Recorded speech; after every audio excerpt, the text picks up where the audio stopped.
Digital arrest உங்களுக்கு யாருக்கா நடந்திருக்கா? எனக்கு நடந்திருக்கு. நான் பர்சனலா அஃபெக்ட் ஆயிருக்கேன். தயவு செய்து வீடியோ ஸ்கிப் பண்ணாதீங்க. அதுல இருந்து நான் எப்படி வெளியே வந்தேன் அப்படின்னு சொல்றதுக்கான வீடியோ தான் இது. அந்த டிஜிட்டல் அரெஸ்ட் என்ன எப்படி பண்ணாங்க, யார் மூலமா என்ன பண்ணாங்க, நான் அதுல இருந்து வெளியே வரதுக்கு நான் என்ன ட்ரிக்ஸ் யூஸ் பண்ணேன் அப்படின்றது தான் நான் இந்த வீடியோல சொல்ல போறேன். ஸ்கிப் பண்ணாம இந்த வீடியோ பாருங்க. அதுக்கு முன்னாடி நம்ம சேனலை புதுசா பாக்குறீங்க அப்படின்னா தயவுசெய்து சப்ஸ்கிரைப் பண்ணி வைங்க. அது உங்களுக்கு யூஸ்ஃபுல்லா இருக்கும். இந்த வீடியோ பத்தின கமெண்ட்ஸ் ஏதாவது இருந்தது அப்படின்னா கமெண்ட் செக்ஷன்ல கமெண்ட் பண்ணுங்க. அதுக்கு நான் கண்டிப்பா ரிப்ளை கொடுக்குறேன். சோ வாங்க வீடியோக்குள்ள போலாம்.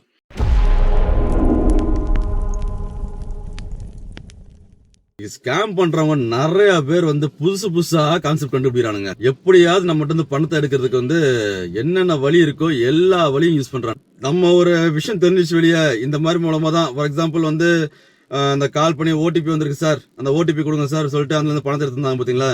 இப்ப மோஸ்ட்லி அது யாரும் பண்றது கிடையாது. ஏன்னா மக்களுக்கு அவரம் தெரிஞ்சு போச்சு, ஓரளவு தெரிஞ்சு போச்சு. நிறைய பேர் தரது இல்லை அப்படின்றதுனால அதை கட் பண்ணிட்டு வேற வழியில யூஸ் பண்ண ஆரம்பிக்கிறானுங்க. சோ இந்த மாதிரியான ஒரு விஷயம் தான் லாஸ்ட் ஒரு 2 மாசத்துக்கு முன்னாடி எனக்கு ஒரு விஷயம் நடந்துச்சு. அது என்ன அப்படின்னா, எனக்கு ஒரு சண்டே நினைக்கிறேன், எனக்கு மார்னிங் எனக்கு ஒரு கால் வருது. அந்த கால் அட்டன் பண்ணி பேசினா ஏர்டெல் கஸ்டமர் கேர்ல இருந்து கால் பண்றேன் அப்படின்னு சொன்னாங்க. சொல்லுங்க சார் என்ன விஷயம் அப்படின்றதுக்கு, சார் இந்த மாதிரி என்னோட மொபைல் நம்பர் சொன்னாங்க. கரெக்டா மொபைல் நம்பர் சொல்லி இது உங்க பேர்ல தான் இருக்கா அப்படின்னாங்க.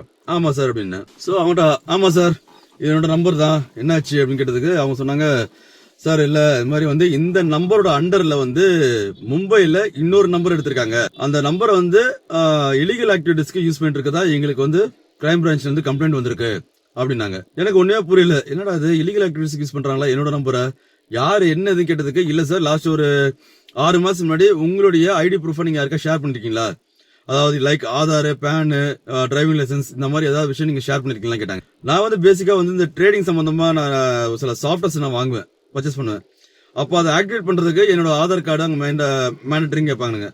ஸோ அந்த மாதிரி டைம்ல மும்பைல ஒரு சில கம்பெனிஸ்க்கு நான் கொடுத்து நான் வாங்கியிருந்தேன் அந்த சாஃப்ட்வேர். நான் என்னோட ஸ்ட்ரைக் என்ன ஆகுதுன்னா, ஓகே அது மேபி அதனால யாராவது ஹேக் பண்ணிருக்காங்களோ, அந்த ஐடி ப்ரூஃப் வச்சு யாராவது சம்திங் என்னோட அக்கௌண்ட் என்னோட மொபைல் நம்பர் அண்டர்ல வேற ஏதாவது மொபைல் யூஸ் பண்ணிருக்காங்களோ அப்படின்றது எனக்கு கொஞ்சம் டவுட் வர ஆரம்பிச்சது.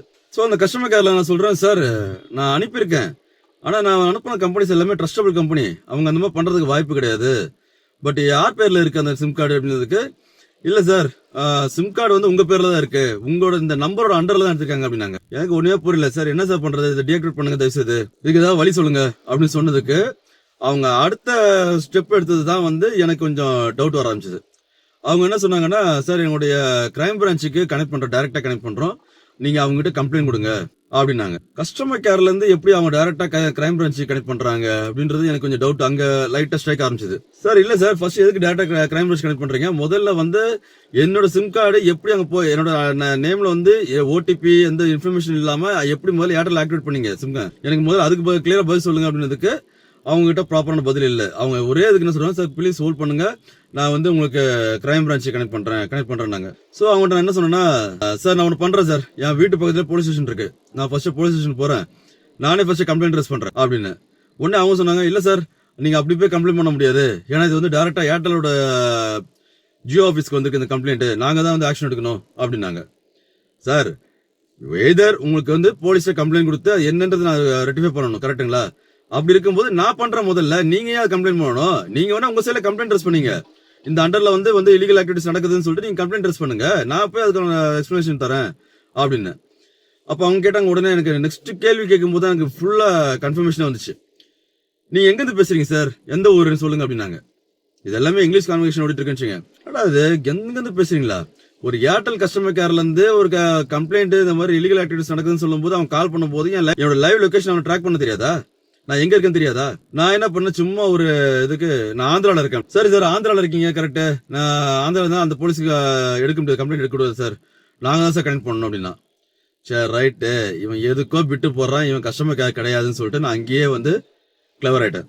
இமிட்டா அவன்கிட்ட பேசிக்கிட்டே என்ன பண்ணேன், நான் வண்டி எடுத்துட்டு என்னோட வீட்டுல இருந்து ஒரு 1 கிலோமீட்டர் தூரத்துல தான் போலீஸ் ஸ்டேஷன் இருக்கு. நான் என்ன சொன்ன வந்துட்டேன்னா, நீ லைன்ல இருப்பா, நான் ஒரு 5 மினிட்ஸ் கூட இருக்காது, நான் போலீஸ் ஸ்டேஷன்ல இருப்பேன், நான் போயிட்டு அங்க போய் உனக்கு ஃபோன் பண்ணி தரேன், நீ பேசு, என்ன நடந்துச்சுன்றது நீ சொல்லு பாடின. இல்ல சார் நாங்க அப்படி பண்ணக்கூடாது சார், நான் அப்படி செய்யக்கூடாது, இது எங்க வேலைக்கு ப்ராப்ளம் ஆயிடும், நீங்க இங்கதான் நீங்க கம்ப்ளைண்ட் ரைஸ் பண்ணி ஆகணும், ஆச்சா பூச்சா. டேய் முதல்ல உனக்கு கம்ப்ளைண்ட் பண்ணணும் அப்படின்னா நான் கம்ப்ளைண்ட் பண்றேன். ஏன் ஃபர்ஸ்ட் ஆஃப் ஆல் நான் தானே உனக்கு கம்ப்ளைண்ட் பண்ணணும். என் நம்பர்ல வந்து அண்டர் இல்லீகல் ஆக்டிவிட்டிஸ் நடக்குது தெரிஞ்சுன்னா நான் தானே கம்ப்ளைண்ட் பண்ணணும். நீ யாரு முதல்ல கஸ்டமர் கேர்ல முதல்ல நான் எங்க இருந்து பேசுறேன் கரெக்டா சொல்லு. என் அட்ரஸ் சொல்லு, எனக்கு ஃபர்ஸ்ட் அட்ரஸ் சொல்லு. நான் எங்க என்னோட நேம் அண்ட் அட்ரஸ் இருக்குல்ல, அட்ரஸ் சொல்லு அப்படின்றேன். அவனால சொல்ல முடியல. அப்பவே தெரிஞ்சு பக்கா ஃப்ராட் அப்படின்னு சொல்லிட்டு இமிடியட்டா அவனை திட்டி போனை கட் பண்ணிட்டு நான் அடுத்த செகண்ட் உடனே போலீஸ் ஸ்டேஷன் போனேன். போலீஸ் ஸ்டேஷன்ல போயிட்டு நடந்த விஷயத்த எல்லாத்தையும் சொன்னேன் இன்ஸ்பெக்டர்.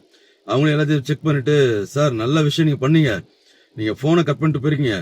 இந்த மாதிரி நிறைய பேரு என்ன நடக்குதுன்னே தெரியாம அந்த கிரைம் பிரான்ச்சை மாத்திரன்னு சொல்லிட்டு மாத்தி விட்டு அவங்க வீடியோ கால்ல எடுத்து அவங்கள மூவ் பண்ண முடியாத அளவுக்கு அவங்க அரெஸ்ட் பண்ணி வைக்கிறானுங்க. இது எங்க இருந்து பண்றானுங்க, ஏது பண்றானுன்றது ரொம்ப காம்ப்ளிகேட்டடா இருக்கு.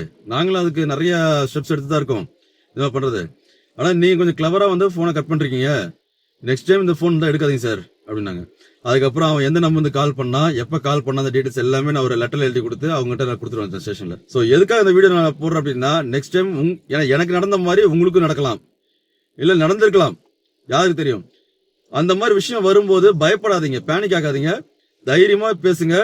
ஃபர்ஸ்ட் உங்களுடைய பர்சனல் இன்ஃபர்மேஷனை அவன்கிட்ட கேட்டு பாருங்க, அவன் கரெக்டா குடுக்கறானன்றத பாருங்க. ஏன்னா அவன் குடுக்கலன்னு தெரிஞ்சாலே அவன் ஃப்ராடுன்னு அர்த்தம். அதே மாதிரி அவன் வந்து உங்ககிட்ட உங்க பர்சனல் இன்ஃபர்மேஷன் தான் கேட்டா இமீடியட்டா கொடுத்துறாதீங்க, எந்த டீடைல்ஸும் ஷேர் பண்ணாதீங்க. நீங்க முதல்ல நீ ஃபர்ஸ்ட் சொல்லுன்னு சொல்லிட்டு அவன்கிட்ட கேள்வி கேளுங்க.